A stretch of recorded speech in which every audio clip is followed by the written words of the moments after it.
Hey guys, Imran here from the Stuff They Should Have Taught Us podcast. And on this episode, I'm going to be talking to you guys about the 6 factors that are used to calculate your credit. So, the first major factor in calculating your credit is going to be the number of hard inquiries on your credit report.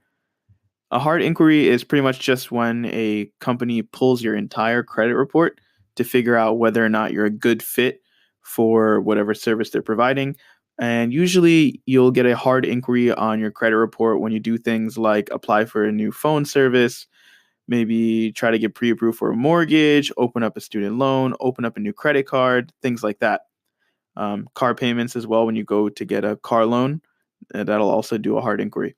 So, hard inquiries only stay on your credit report for 2 years, which is why it's good to have anywhere from 2 to 0 hard inquiries on your report.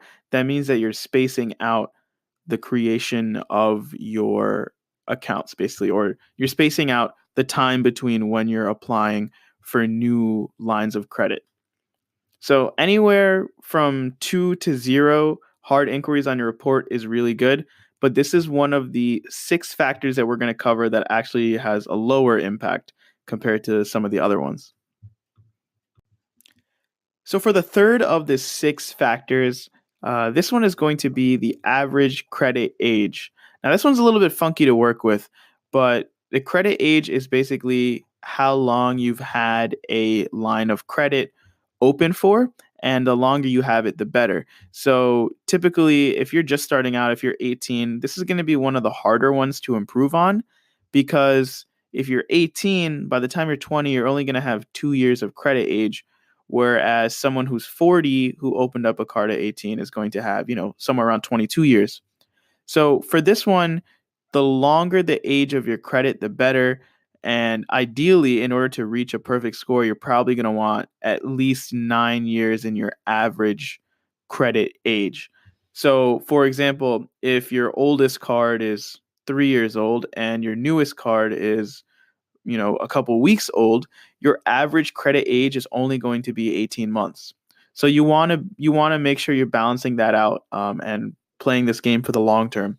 So because in order to actually make sure you have the highest score possible in the long term, you're going to want to make sure that you open up a lot of accounts early so that your average age as you get older kind of stays the same. So it's very important that you establish relationships with banks and lenders and credit card companies early and grow into those accounts. One of the credit card companies that's notorious for rewarding longevity is definitely going to be American Express. So if you start with them very early and you grow with them, not only is it going to help your credit age, but you're going to be able to get even better treatment from that company. So that's like another good thing to keep in mind. Of the 6 factors, this one has a medium impact. So it's a little bit more important than the first 2 we mentioned, but it's not the most important one. I myself have a pretty low credit age because I only started building credit when I turned 19 and I'm only 21 now. So things like that can be a little difficult. If you are under 18, it's a pretty good idea if your parents have good credit to hop on one of their cards as an authorized user, and that'll be the easiest way to boost this credit age.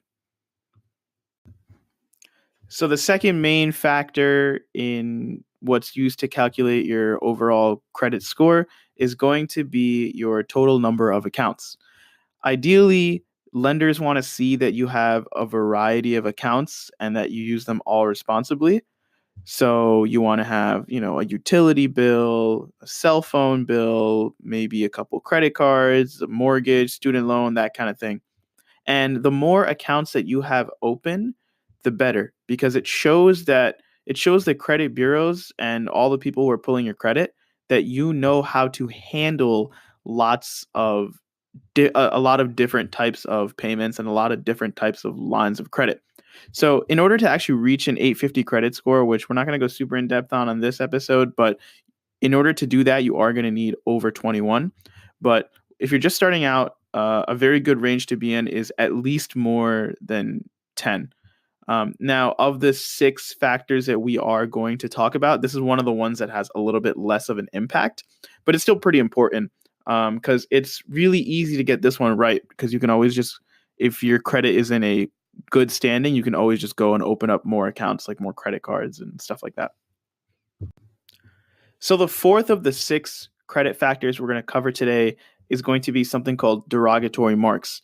A derogatory mark is when you consistently miss a payment and then that company reaches out to a credit bureau and tells them that you've consistently missed a payment.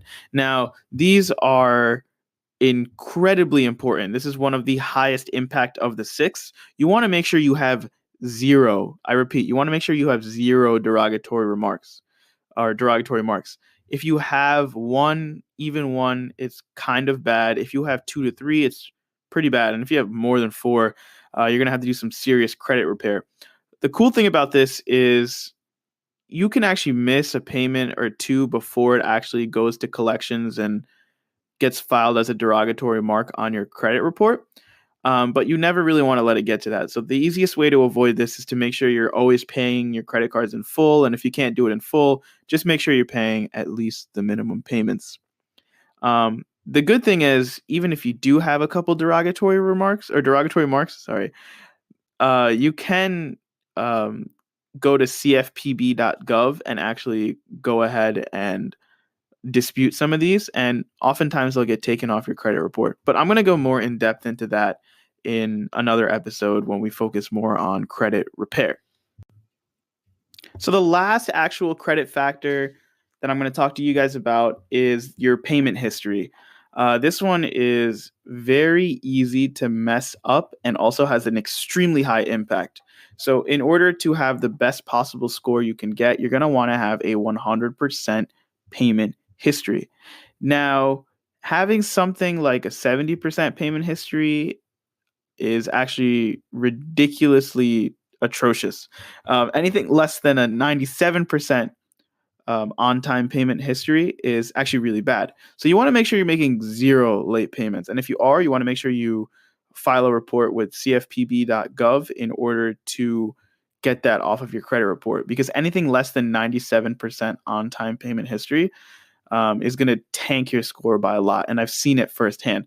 So you want to make sure you're paying off all of your cards 100% of the time, even if it's just the minimum payment. Ideally, you're paying off the whole thing, but if you just have to pay the minimum payment, do that, because this is, like I said, this is one of the ones that has the largest impact on your credit score. A good way to make sure you never miss a payment is maybe turn on auto pay. If you have a bank account that has overdraft protection, that shouldn't be too big of an issue. But make sure you turn on auto pay on all your cards, or just be on top of it. Check it every Monday, pay it off every Monday, or something like that. Put it on your calendar, and that way you can make sure you stick to that 100% payment history. Credit is a long-term game, and the longer you have this 100% payment history, the better.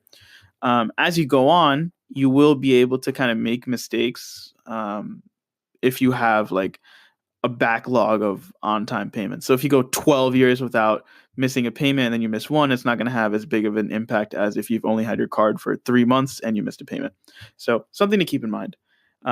This, like I said, this is one of the ones that has a really high impact. So pay attention to this and make sure you don't mess this up.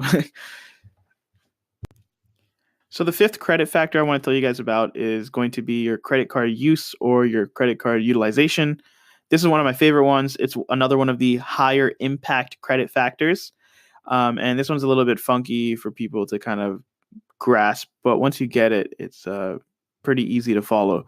So essentially, when you sign up for a credit card, they usually give you a total limit, right? And a lot of people make the mistake of actually maxing out their cards, charging it up to 100%. The proper way to use your credit lines is to make sure you're not using anything more than 10% of them. So for example, if you just got a brand new credit card that has a $2,000 limit, you want to make sure you're not charging more than $200. Or if you need to charge more than $200, you want to pay it off before it even posts to your credit report, before the credit card companies report it to the bureaus. So that would be like before 30 days, or before it hits the next billing cycle, essentially. So ideally, in order to increase your credit score, you want to have this under 10%. and some people even say 5%. But yeah, the less, the better. So a really easy way to work around this, if you don't have too big of a credit line, is to maybe give your credit card companies a call and be like, hey, is there any way you guys could increase my line? Make sure you give them a nice excuse, or make sure you explain your situation. For example, if it's the holiday season, you can be like, hey, Mr. So and so from Capital One, I'm going to be doing a lot of holiday shopping. I was wondering if you guys could increase my limit, or something along those lines. And usually, so long as your credit's in good standing and you've always paid your bills back 100% on time, they'll usually grant you that privilege. So another easy way to get this down is to just apply to more credit cards. Now, just be very careful. Make sure you're on top of these. You want to make sure that if you do get more credit cards, you're actually, you're actually not carrying a balance and you're paying them off. American Express is notoriously known for giving higher limits to people who have credit in good standing, even with like a lower salary. So that's something to keep in mind. Whereas someone like Capital One may not give you the same huge limits. So just keep that in mind. A good benchmark is to stay under 5%. I like to be around 4%, but I usually don't carry balances. So a lot of months I'll be over at 0%. So this is one, like I said, this is one of the factors that has a larger impact on your credit score. So you want to make sure you're paying attention to this one. Anyway, guys, thank you so much for tuning in today. I hope you learned something. If you loved it, make sure to tell your friends. If you know someone that could benefit from this podcast, feel free to share it with them. And thank you guys so much for listening.